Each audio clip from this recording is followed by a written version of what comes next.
후쿠시마 얘기를 좀 해도 되겠습니까? 예. 좀 궁금하실 분들도 계실 텐데, 지난해에는 제가 15km까지 들어가 봤는데, 이번 가서는, 사고 난 핵발전소로부터 반경 5km까지 들어가 봤습니다. 5km까지. 예. 제가 그 방사능을 좀 가져왔는데, 실제로 깜짝 놀랐습니다. 작년보다. 뭐 다른 표현은 안 하고 다른 분들은 처음 가시는 분들이니까 얘기를 안 하고 그분들이 그대로 있는 대로 보고 있는 대로 더 가라고, 저는 뭐 거기 현장에 가서는 다른 얘기 하나도 안 했는데 전 속으로 조금 지난해보다 조금 더 놀랐습니다. 놀라운 게 하나는 현장이 가까이 가 있는데 거의 방치되어 있는 걸 보고 놀라고, 하나는 일본 사람들이 묻어져 가고 있다는 거. 예? 무디진다는 거죠. 그걸 이제 두 가지를 좀 놀랐는데, 고맙습니다. 저기 5km까지 들어갔는데 그 5km 현장이 바닷가인데 쓰나미를 직접 맞은 동네입니다. 맞은 동네인데 그 쓰나미 현장을 제대로 다 치우지를 못하고 있는 거예요. 우리가 그 뉴스에서 봤던 차들이 다 뒤집히고 떠내려가고 그런 게 그 차를 꺼내질 못하고 있는 겁니다. 왜 못 꺼내냐면 방사능으로 가장 오염되어 있는 차기 때문에 꺼내지를 못하는 거죠.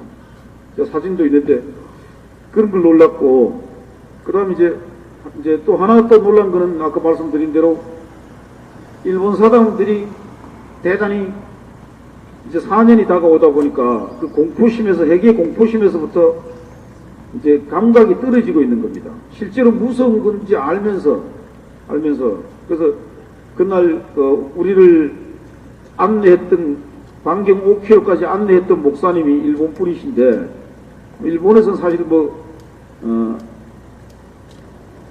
개신교 활동한다는 게 그렇게 만만한 일은 아니죠. 그렇게 늘 우리처럼 교회가 많은 건 아니니까. 그 목사님 하시는 말씀이 정확하게 말씀하십니다. 무슨 뜻이냐면은 우리처럼 여기 우리 바닷가로 가는 해안도로가 7번 국도 아닙니까? 거기 이제 해안도로가 6번 국도랍니다. 6번 국도. 그 6번 국도가 그때 이후로 계속 폐쇄되어 있었다가 이제 개통이 됐대. 2달 전에 개통이 됐다는 겁니다. 그럼 그 많은 차들이 수없이 다닙니다. 일반 도로처럼.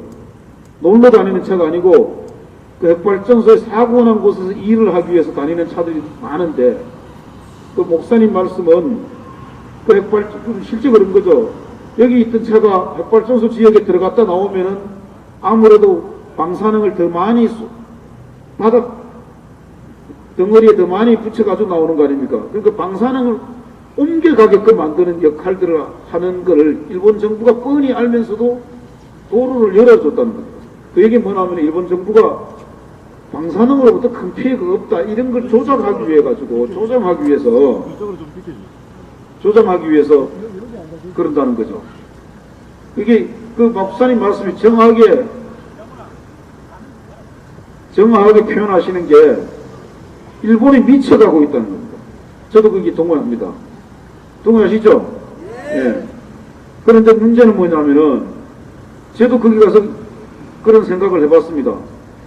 삼척 사람이 아니면은 삼척이나 영덕이나 이런 사람들이 아니면은 부산 고리나 울진이나 영광이나 여기에 사는 사람들이 아닌 대한민국 국민을, 야 저기에 방사능이 사고 난 곳이야, 그리고 차를 지나가라고 하면은 아무 생각 없이 지나갈 것 같아요. 실제로. 왜냐, 이게 찍어보면 맛이 있거나 눈에 보이면은, 아마 아까도 제 얘기를 했습니다. 비가 왔을 때 우리가 저기 동양 시멘트 그 가루가 비 오면 떨어지지 않습니까? 그걸 우리 눈으로 보기 때문에 오분리 사람이라든가 삼척 시민들이 동양 시멘트 때문에 우리가 아주 나쁜 물을 먹는다, 센 물을 마신다, 시멘트 가루 때문에 골치 아프다, 우리가 눈으로 보기 때문에 그런 거거든요. 동양 시멘트 가루가 비가 오거나 바람에 날리지 않는 걸 안 보면은 우리가 잘 모르고 살죠. 무덤을 할 데가 없다는 거죠. 어느 현에서도 받아들이지 않겠다는 거예요. 그대로 두고 있는 겁니다. 근데 그걸 이제 걷어냈으면은 그대로 여기 우체국 앞에 맨 땅을 걷어내면은 그 맨 땅 위에 또 새 땅은 또 오염되기 시작할 게 아닙니까? 일본 전체를 뭐 없애든지 그런 꼴 해야 되는데 대단히 심각한 거죠. 그래서 난민촌 뭐 거긴 일본 분들은 가설주택이라고 가설주택. 일본 사람들이 단어를 대단히 좀 우리처럼 아주 직설적으로 쓰질 않더라고요. 일본 그 국민성인 것 같아요. 국민성인 것 같은데 그 자치회 회장님 말씀이 제가 두 분이 또렷하게 이제 기억을 하는데 그분이 이런 말씀을 했습니다. 거기 가설주택의 자치회 회장님이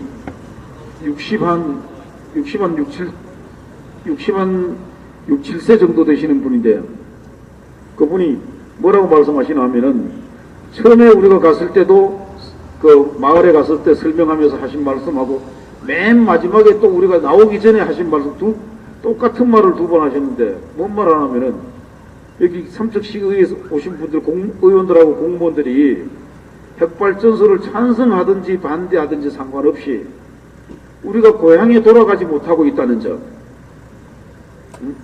그 다음에 형제 자매가 떨어져서 살 수밖에 없는 상황. 이 원인이 핵발전소 때문이다. 그걸 좀 마음에 두고 새겨두고 시민들한테 돌아가서 시민들한테 얘기를 해줬으면 좋겠다. 핵발전소가 좋든 싫든 그건 별개의 문제라 이겁니다. 내가 왜 고향에 못 돌아가야 되느냐. 지금 그분 말씀은 고향에 못 가고 있는 분들이 13만 5천 명이라고 합니다. 근데 일본 정부는 14만 명이라고 목사님은 16만 5천 명이라고 그래요. 일본 정부의 발표 자료를 믿을 수 없다는 거죠. 그분들이 지금 남아있는데 처음엔 뭐 30만 이렇게 얘기했는데 지금 최종 남아있는 게 그 정도 되는데 제일 가난한 사람들이 남았다는 겁니다. 사고 나고 가설주택에 살다가 도쿄에 동경에 친척이 있거나 형제가 있으면은 다 집을 다 재산을 포기하고 논밭전지 다 버리고 좋은 집도 버리고 동경으로 내려갔는데 여기 있는 사람들은 가장 가난한 사람들이 남았다는 거예요. 정말 심각합니다.